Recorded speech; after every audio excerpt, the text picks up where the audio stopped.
Well, let's get back to the story that Cam Redden was just talking about, and this is One Nation and Pauline Hanson's plan to stop or try and stop ISIS fighters or sympathisers from returning home. You'll remember there's been quite a bit of that lately, whether it's the ISIS brides or Dr Jihad, who's still trying to find his way home. So Pauline Hanson's counter-terrorism bill, and I'll just repeat part of this in case you missed it because Cam just reported on it, but what it will do is create a foreign terrorist fighter exclusion order. It would stop the automatic issue of return permits while the court considers the case, and would also make it harder for people to get bail on terror-related offences. So joining us live for this and more, the Nationals MP, David Littleproud. Good to see you this morning, David. So we'll start off with this. Will you support her bill?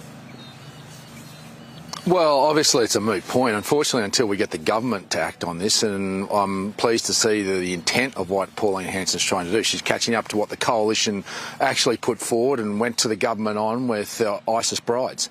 We wanted to extend the temporary exclusion orders. The real challenge that we're all going to have, despite wanting to put bills in, is the fact is that constitutionally there are challenges. Once you're an Australian citizen, you have rights, and to take away those rights, you need to have a referendum, and that's the challenge that any government of any political persuasion. So you can put bills up, but ultimately what overrides that is our constitution. That's the practical reality, and you know, it's good politics. I grant you that. Pauline's playing great politics, but there's a practical reality that we all have to live with, and that's why we've said to the government, you have the support of the opposition to use practical measures to extend the term of temporary exclusion orders, to make it as easy as we possibly can for the Minister of the Day to keep them out within the confines of the Constitution. But when you become an Australian citizen, you have a right, and when you're born here, you have a right, and I don't think too many people want to see those rights eroded.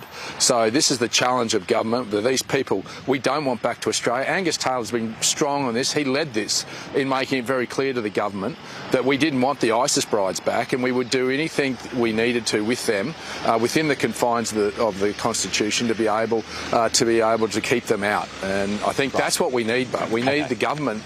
When you've got Tony Burke even saying he's going to have to let these people in, why not work with everybody to get this and to extend the period to keep them out and to make it as hard as we can and lock them up if we can. So, David, does that mean you won't be supporting One Nation's bill, that you, in fact, should be asking her to support yours? Is that what you're saying? Picture this. A piece of legislation so popular it could win a street poll in a heartbeat, and so constitutionally shaky it could get laughed out of the High Court in about the same amount of time.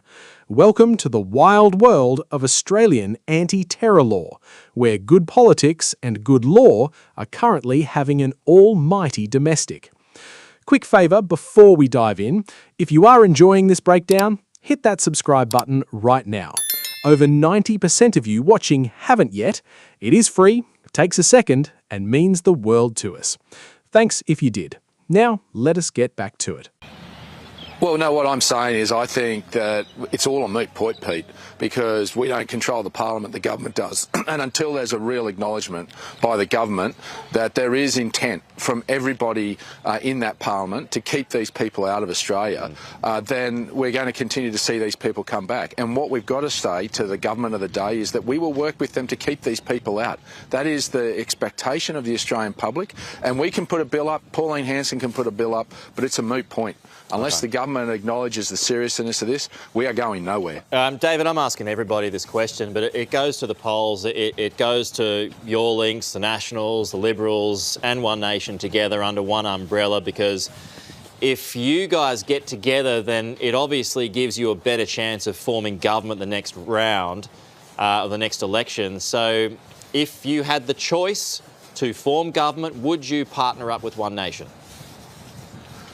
Well, obviously, if One Nation wanted to provide us with supply, we'd accept that, as with anyone on the crossbench. But a coalition government is the only way to give stable government. When you've got too many cooks in the kitchen, you tend to make a bit of a mess of it. And we've had stable coalition government for many, many years in this country. We've given the reforms to this country that we need. But if One Nation wanted to provide us with supply, along with anyone else on the crossbench, our aim is to get rid of Anthony Albanese. That is our single goal, and I think Pauline Hanson, to her credit, has signalled that intent, that she would provide us with that confidence to supply. Well, of course, anybody on the crossbench that wants to provide us with that confidence to supply, we're not going to compromise on our values and principles, and quite frankly, I doubt that we'd have to actually compromise on too many with One Nation, and that's why if they're prepared to give us that supply, then a coalition government would accept their votes. Okay, just a quick one, David, and this has just propped up just before I came to you, so I don't know whether you've got an answer to it, but I'll try anyway, because Cam Redden just raised this. So basically, next hour? Yeah, a bit over an hour's time, you've got this first real action against any social media platforms coming, that it's regarding pro-terror content, right? So you've got some significant penalties. Some of the most significant financial penalties to date are going to be outlined by the E-Safety Commissioner next hour. So with that said, again, we don't have the details, so we'll have to wait to see, but would you be open to supporting the e-safety efforts to combat online terror? Oh, totally. But I think we're talking big games here, where we're saying we're going to bring in all these penalties. We're doing that with these social media companies, but we've never used them. I mean, this is a thing that gets up my nose. We can talk big, but we've got to act big. And these social media companies, we need to take them on. They are using algorithms to destroy our society, as far as I'm concerned. I think social media destroy our country. I really have concerns about it. But unless you can have all the penalties you want, but unless you've got the courage to actually take them on and use them, then there's a waste of time. So I'm all for the penalties. We need to have a deterrent. We need to have a consequence, but let's test that consequence. Let's take them on, because ultimately these companies are destroying society with the way that they're freely just going out and just trying to make money. And it's really important that we take them on and we have that deterrent and that penalty, and I'm all for it, but let's use it. Pauline Hanson has dropped a bill designed to keep returning ISIS fighters and so-called ISIS brides out of the country for good, tightening bail and introducing a foreign terrorist fighter exclusion order. Bold, punchy, exactly what you would expect. But here is the twist nobody saw coming. The coalition actually agrees with the goal and still will not touch the bill with a 10-foot pole. Why? Because Australian citizenship comes with constitutional baggage, specifically the right to return home, and you cannot simply legislate that away. You need a referendum for that. And referendums in this country have about the same success rate as a lamington surviving a barbecue. So instead, Shadow Minister David Littleproud is pushing something less flashy but far more durable, extending temporary exclusion orders within the boundaries the Constitution actually allows. Think of it like renovating a house versus knocking it down. Hanson wants a rebuild, the coalition wants a structural fix that won't collapse the first time a judge blows on it. And here's where it gets properly interesting. The Nationals will not go anywhere near a formal coalition with One Nation, but they are more than happy to cooperate on shared priorities, especially keeping foreign fighters out. Call it a situationship rather than a marriage. Politics really does make strange bedfellows, and the common enemy here is crystal clear: removing the Albanese government from office. Now, let us zoom into the online battlefield, because this fight is not just happening in Canberra.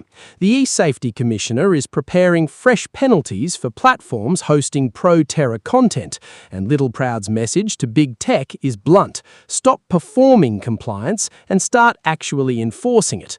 A law with no teeth is just a strongly worded email, and social media giants have been dodging strongly worded emails for years. So, where does that leave us? A popular bill that can't survive a courtroom, a quiet alliance built on shared enemies rather than shared ideology, and a digital frontline where enforcement matters more than legislation on paper. National security in 2026 is not one battle, it is three running at once: constitutional, political, and digital. And Australia needs to win all three to stay ahead. Thank you so much for watching, and don't forget to leave your thoughts in the comments below.